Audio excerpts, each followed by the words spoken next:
Hello बच्चों, एक दिन हमने पाठ 13 समर्पित वैज्ञानिक पढ़ा था और मुझे अमरात पारगी जी का रिक्वेस्ट आई है उनकी कि मैं इस पाठ की एक्सरसाइज भी करवाऊं। तो आज हम इस पाठ की एक्सरसाइज करने वाले हैं। अगर आपको ये पाठ समझना है तो आप मेरी वीडियो देख सकते हैं जिसमें मैंने ये पाठ 13 समर्पित वैज्ञानिक को अच्छे से समझाया है। आज हम इसकी एक्सरसाइज करेंगे। तो अभ्यास में हम सबसे पहले जो प्रश्नों को लेंगे उसमें देखिए भारत के पहले शिक्षा मंत्री कौन थे। इसका पाठ में ही हम उत्तर देख सकते हैं।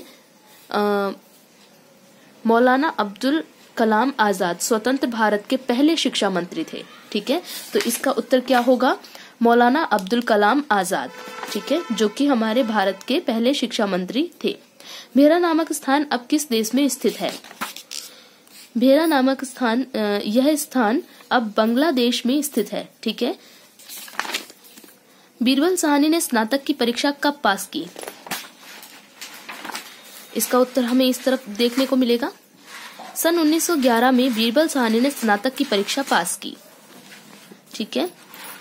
कैम्ब्रिज विश्वविद्यालय में बीरबल साहनी को किनका मार्गदर्शन मिला था? उत्तर आप यहाँ देख सकते हैं। कैम्ब्रिज विश्वविद्यालय में उन्हें महान वैज्ञानिक प्रोफेसर सिवार्ड का मार्गदर्शन मिला। बीरबल साहनी की मृत्यु कब हुई? 10 अप्रैल सन 1949 को मात्र 57 वर्ष की आयु में इस महान व्यक्तित्व का निधन हो गया। ठीक है, तो हम यहाँ पे लिख सकते हैं बीरबल साहनी की मृत्यु सन 1949 को मात्र 57 वर्ष की आयु में हुई थी। अब अगला हम प्रश्न देखते हैं। तो इसमें तिथियां दी हुई हैं जिसमें हमें बताना है कि बीरबल साहनी से उनका किस प्रकार संबंध है। तो सन 1891 इसमें इनका जन्म हुआ था। सन 1911 इस समय इन्होंने स्नातक की परीक्षा पास की थी। 1919 में इन्होंने डॉक्टरेट की उपाधि प्राप्त की थी। 1921 में वनस्पति विज्ञान के विभागाध्यक्ष बने थे। 1946 में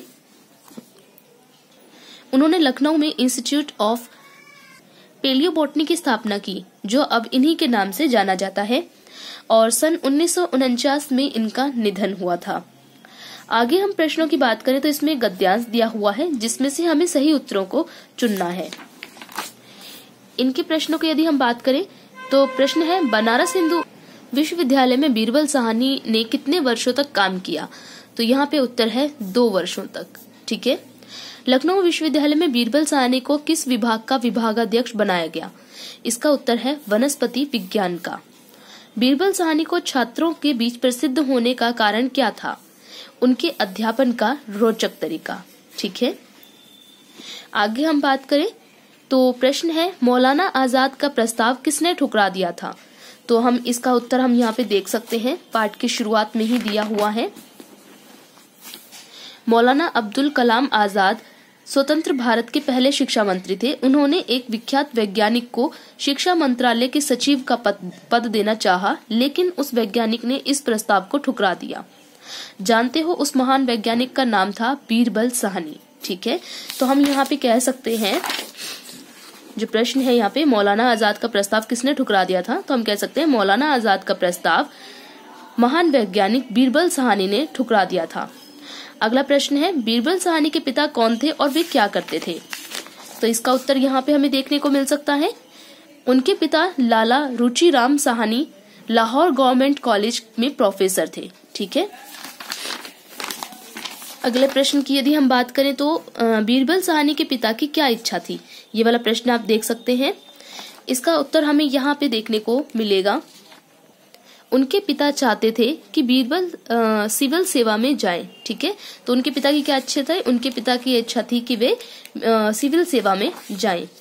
अगला प्रश्न हम देखते हैं बीरबल साहनी ने डॉक्टरेट की उपाधि कहाँ से और कब प्राप्त की? तो इसका उत्तर हमें यहाँ पे मिलेगा। कैम्ब्रिज विश्वविद्यालय में सन 1919 में डॉक्टरेट की उपाधि प्राप्त की। ठीक है।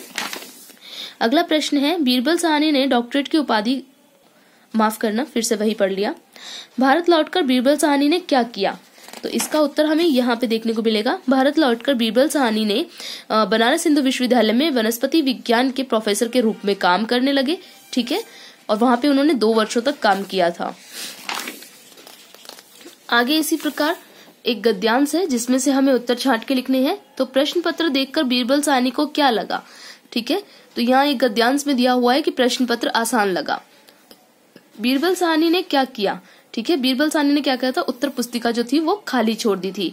चूक किससे हुई थी, चूक हुई थी प्रश्न पत्र बनाने वाले से। आसान और नया के विलोम शब्द लिखिए। आसान का होता है सरल, माफ करना यहाँ पे विलोम शब्द नहीं, ये समानार्थी शब्द लिखे हुए हैं। आसान का होता है कठिन और नया का होता है पुराना, ठीक है।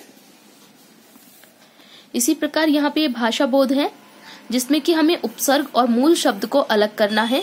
तो यहाँ पे आप देख सकते हैं जैसे प्रसिद्ध का प्र उपसर्ग है और सिद्ध जो है इसका मूल शब्द है। सौभाग्य में सौ जो है वो उपसर्ग है और भाग्य मूल शब्द है। इसी प्रकार विभाग में वी उपसर्ग और भाग जो है वो मूल शब्द। अमर में अ उपसर्ग और मर जो है वो मूल शब्द है।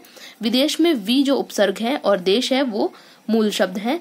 विज्ञान में वी उपसर्ग और ज्ञान मूल शब्द है। इसी प्रकार यहाँ पे मूल शब्द और प्रत्यय हमें अलग करने हैं। जो प्रत्यय होते हैं वो मूल शब्द के हमेशा पीछे लगते हैं और जो उपसर्ग होते हैं वो मूल शब्द के आगे लगते हैं। इसी प्रकार यहाँ वैज्ञानिक, तो विज्ञान जमा में एक, आरंभिक आरंभ जमा में एक, समर्पित सम जमा में अर्पित और योगदान के लिए योग जमा में दान, ठीक है। आगे ये शब्दों से वाक्य बनाने का है। तो वाक्य जैसे कि विज्ञान, तो हम कह सकते हैं विज्ञान ने आज बहुत तरक्की कर ली है। परीक्षा, कल मेरी परीक्षा है। सौभाग्य, सौभाग्य है कि मैं बड़ी दुर्घटना में भी बच गया। इच्छा, मेरी विदेश घूमने की इच्छा है। तो इस प्रकार हम कोई भी वाक्य बना सकते हैं। तो ये आपकी पूरी एक्सरसाइज मैंने इसमें करवा दी है। फिर भी अगर आपको इसका जो एक्सरसाइज है इसको समझने में या इसके प्रश्न उत्तर करने में कोई कठिनाई या परेशानी हो तो मुझे YouTube में कमेंट बॉक्स में आप कमेंट कर सकते हैं। धन्यवाद।